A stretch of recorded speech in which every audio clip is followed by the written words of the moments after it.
अस्सलाम वालेकुम फ्रेंड्स। क्या हाल चाल है आप सबका। वैसे हाल भी अच्छा होना चाहिए और चाल भी हमेशा अच्छी चलनी चाहिए जिससे सबका भला हो।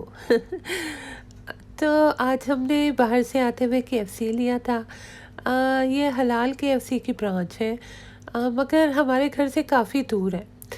तो इतना तरद्दुत करके हम इसे दूर से ड्राइव करके लेके आए, मगर आज इसका टेस्ट ऐसा ही था। शायद वो लोग नमक मिर्च ऐड करना भूल गए थे। मूड अच्छा ना होगा। दरअसल ये ब्रांच एशियन इलाके में है जहाँ मुस्लिम एशियंस की काफ़ी सारी तादाद है।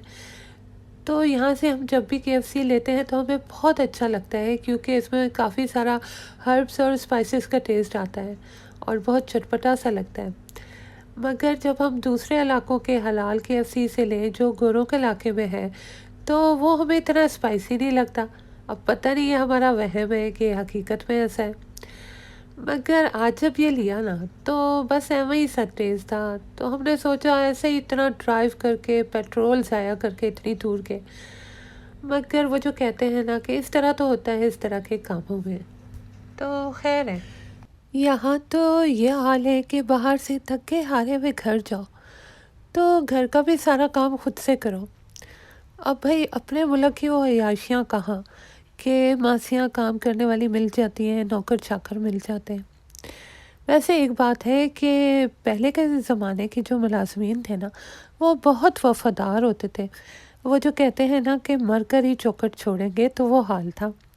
आजकल का मुझे पता नहीं है क्योंकि आजकल तो हम मुल्क से बाहर हैं, तो हमें नहीं पता आजकल के भी इतने वफ़ादार होते हैं मुलाज़मीन के नहीं।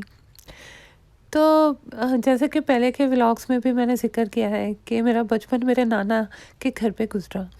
तो हमारे घर में 2 बंदे थे काम करने वाले। एक तो थे पापा जमाल। जब मैं 7-8 साल की हुई, तो उस वक़्त भी वो काफ़ी बूढ़े हो चुके थे, बहुत ज़ईफ़ हो चुके थे। तो उनकी बेगम भी हमारे यहाँ काम किया करती थी और उनकी एक बेटी भी थी जिसका जवानी में इंतकाल हो गया था। फिर उसके बाद उनकी बेगम का भी इंतकाल हो गया। उन्होंने सारी ज़िंदगी ना हमारे घर पर गुज़ारी और बहुत अच्छे इंसान थे और आखिरी दिनों में बहुत बीमार हो गए थे और फिर अस्पताल में ही उनका इंतकाल हो गया था। तो हमें बहुत दुख हुआ था। वो पहाड़ी थे और बहुत सुर्ख और सफ़ेद इंसान थे। सफ़ेद लंबी सी उनकी दाढ़ी थी और प्यारी सी ब्राउन आँखें थी और बहुत जलाल था उनके चेहरे पे। तो जब वो बीमार हुए ना, तो हमारे भी हालात काफ़ी बदल चुके थे। नाना जान का इंतकाल हो चुका था, मामू और खाला की शादियां हो चुकी थी, बहुत तब्दीलियां आ चुकी थी हमारे हालात में भी। और मैं उस वक्त बहुत बहुत छोटी थी, मगर उस वक्त भी मैं हर चीज़ बहुत गहराई में देखती थी, क्योंकि हसास बच्ची थी और हसास बच्चे हर चीज़ बहुत गहराई में फ़ील करते हैं। तो कभी कभी मुझे यूँ लगता है कि शायद आखिरी दिनों में उनकी अच्छी तरीके से लुक आफ्टर नहीं हो सकी। और इसकी वजह ये थी क्योंकि हमारे घर में भी काफ़ी अफरा तफरी फैल चुकी थी, हालात बहुत तेज़ी से रंग बदल रहे थे। हमारे घर के कई अफराद घर छोड़कर जा चुके थे और बड़े मामू भी नाराज़ होकर घर छोड़कर जा चुके थे। तो खैर, अब अक्सर अम्मी और घर के दूसरे अफराद वगैरह कहते हैं कि काश आज बाबा जमाल ज़िंदा होते तो हम उनकी अच्छी तरह लुक आफ्टर करते। हमारे घर में एक दूसरा बच्चा भी काम करता था। उस वक्त मेरी खाला और मामू खुद छोटे छोटे से होते थे और बच्चे थे। तो ये तीनों मिलकर खूब खेला करते थे, शरारतें किया करते थे। और मैं तो जी उस वक्त पैदा भी नहीं हुई थी, मेरा तो नामो निशान भी नहीं था। मगर ये सारे किस्से मेरे घर वालों ने मुझे सुनाए और मुझे ये किस्से सुनना बहुत अच्छा लगता है। तो जी नाना नानी अक्सर टूर पे वो रहते थे और अपनी ज़मीनों पर चले जाया करते थे और वहाँ काफ़ी काफ़ी दिन तक क़याम किया करते थे। और घर पर होते थे बाबा जमाल और ये तीनों शरारती बच्चों का टोला। और मेरी अम्मी जो थी ना, वो तो उन दिनों यूके में पढ़ रही थी। तो ये लोग क्या किया करते थे कि दिन हो या रात, जब भी इनका मूड होता तो ये फ़िल्म देखने चले जाया करते थे। इनको जी फ़िल्में देखने का बड़ा शौक़ हुआ करता था और इसके अलावा भी बहुत सारी शरारतें किया करते थे। तो जब मैं ये किस्से सुनती हूँ ना, तो सोचती हूँ कि काश मैं भी उस वक़्त पैदा हुई होती, तो मैं भी मिलकर इन शरारतों में हिस्सा लेती। बहुत मिस करती हूँ। तो ये दूसरे दिन का वक़्त है और मैं इस शॉप पे आई हुई थी। मैं जब भी इस शॉप में आती हूँ या किसी भी स्टोर में जाऊँ, तो उनके होम डिपार्टमेंट में ज़रूर जाती हूँ, क्योंकि मुझे घर की चीज़ें देखना बहुत अच्छा लगता है और ख़रीदना भी बहुत अच्छा लगता है। तो फिर यहाँ पे मैं इसी डिपार्टमेंट में आ गई और मैंने कहा चलो चल के जायज़ा लेती हूँ, शायद कोई अच्छी काम की चीज़ नज़र आ जाए। और ये जो टी मग्स है ना, मुझे तो ये बहुत अच्छे लगते हैं। एक ज़माना था कि मेरे पास इनकी एक बहुत बड़ी कलेक्शन थी, मगर फिर हुआ ये कि शिफ्टिंग के दौरान या तो ये गुम हो गए या टूट गए, और कुछ मैंने तोहफ़े में दे दिए। तो अब काफ़ी अरसे से मैं सोच रही हूँ कि नए डिज़ाइन के टी मग्स वगैरह ख़रीदूँ, और 2-3 जगह पे मैंने जाके देखा भी है, मगर मुझे मेरी पसंद और मर्ज़ी के दिखाई नहीं दे रहे। कुछ टी मग्स के अगर डिज़ाइन अच्छे हो ना, तो वो इतने बड़े-बड़े और इतने हेवी होते हैं कि आप खाली उठा के हाथ में देखो तो इतने हेवी लग रहे होते हैं, और फिर जब आप उसमें चाय भरोगे तो वो मज़ीद हेवी हो जाएँगे, और फिर यूँ लगेगा जैसे आप सुबह-सुबह टी मग में चाय नहीं पी रहे हो, बल्कि एक्सरसाइज़ वगैरह कर रहे हो। और कुछ टी मग्स वगैरह जो होते हैं, वो इतने हल्के, लंबे और ऊपर से इतने तंग होते हैं कि मुझे तो उनको देखते ही घुटन सी होने लगती है। यार ऊपर से थोड़े से तो खुले रखो कि चाय अच्छी तरीके से दिखाई दे। ये ना हो कि आप चाय पीने लगो तो टी मग का सिरा जो है आपके नाक से टकरा रहा हो। तो इस वजह से वो भी मुझे पसंद नहीं आते। और जो पसंद आते हैं, मतलब जिनका साइज़ वगैरह ठीक होता है, शेप वगैरह ठीक होता है, तो उनका डिज़ाइन नहीं अच्छा होता। ऐसे डल से होते हैं, बोरिंग से होते हैं, या अजीब-गरीब सी उन पे चीज़ें बनी होती हैं, तो फिर वो भी लेने का दिल नहीं चाहता। इसलिए मामला वहीं का वहीं रह जाता है। उम्मीद करती हूँ कि जल्द ही कहीं न कहीं मुझे मेरी मर्ज़ी और मज़ाज के मुताबिक टी मग्स मिल जाएँगे, तो मैं आपके साथ ज़रूर शेयर करूँगी। और ले लें जी, ये देखें कितने प्यारे नरम गरम सोफ़े हैं। बाहर की ठंड के मुकाबले में तो दिल चाह रहा है यहाँ जाके बस बैठ के सो जाएँ। तो आज मैं जो रेसिपी आपके साथ शेयर करने वाली हूँ, उसको पेशावरी गोश्त कहते हैं, वैसे कुछ लोग उसको अफ़गानी गोश्त भी कहते हैं। तो उसके लिए मैंने लैम्ब का गोश्त लिया है, आप किसी भी अमाउंट में गोश्त ले सकते हैं, क्योंकि इसमें आप काफ़ी सारी सब्ज़ियाँ भी ऐड करेंगे, तो इसलिए गोश्त की अमाउंट कम भी हो तो खैर है। तो सबसे पहले आप गोश्त को थोड़े से तेल में फ्राई कीजिए। मैं थोड़ा ज़्यादा फ्राई करूँगी क्योंकि मुझे गोश्त ज़रा रोस्ट हुआ हुआ पसंद आता है। ज़रा ज़्यादा ब्राउन हुआ हुआ पसंद आता है, मगर आपके ऊपर डिपेंड करता है आप कितना फ्राई करेंगे।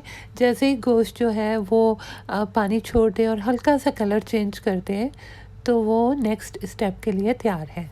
अब मैं आपको बताती हूँ कि मैं इसमें कौन-कौन सी सब्ज़ियाँ ऐड करूँगी। मुझे अफ़गानी और पेशावरी खाने बहुत अच्छे लगते हैं, क्योंकि इनमें ज़्यादा मिर्च मसाले भी नहीं पड़ते और काली मिर्चों का टेस्ट भी इनमें बहुत अच्छा आता है। तो मैं इस पेशावरी गोश्त में सबसे पहले ऐड करूँगी आलू, टमाटर, प्याज, हरी मिर्चें। अगर आप ये रेसिपी बड़ी अमाउंट में बनाएं तो आप ये सारी सब्ज़ियां साबुत भी ऐड कर सकते हैं। आलू अगर छोटे साइज़ के हैं तो साबुत ऐड कर दें, अगर बड़े साइज़ के आलू आप इस्तेमाल कर रहे हैं तो उनके 2-2 टुकड़े कर लें। टमाटरों में किनारे पे एंड पे हल्का सा कट लगा दें। प्याज भी आप साबुत ऐड कर सकते हैं और हरी मिर्चें भी। मैं गोल स्लाइसेस में काट कर ऐड करूँगी, और मैं अदरक लहसुन भी मोटा-मोटा काट कर ऐड करूँगी। कई लोग इस सालन में अदरक लहसुन नहीं भी ऐड करते, ये आपके ऊपर डिपेंड करता है कि आप ऐड करना चाहते हैं कि आप ऐड नहीं करना चाहते। मैं इसमें शिमला मिर्च भी ऐड करूँगी, और मैं लाल वाली शिमला मिर्च ऐड करूँगी जो कि मेरी फेवरेट है, क्योंकि इसका टेस्ट बहुत स्वीट स्वीट सा आता है जो कि मुझे बहुत अच्छा लगता है। आप किसी भी कलर की शिमला मिर्च ऐड कर सकते हैं और इसको भी आप साबुत ऐड कर सकते हैं। तो मैंने अदरक लहसुन को मोटा-मोटा सा काट लिया है और इसके बाद अब मैं इसको गोश्त में ऐड कर दूँगी। फिर इसको मैं गोश्त के साथ चंद मिनट के लिए फ्राई करूँगी ताकि गोश्त में इसका फ्लेवर भी आ जाए और इसकी खुशबू भी रच बस जाए। चंद मिनट फ्राई करने के बाद अब मैं गोश्त में काली मिर्चें ऐड करूँगी और ये भी आपके टेस्ट पे डिपेंड करता है कि आप कितनी काली मिर्चें ऐड करना चाहते हैं। अगर आप बिल्कुल भी किसी मिर्च का फ्लेवर इसमें नहीं चाहते तो आप इसको स्किप भी कर सकते हैं।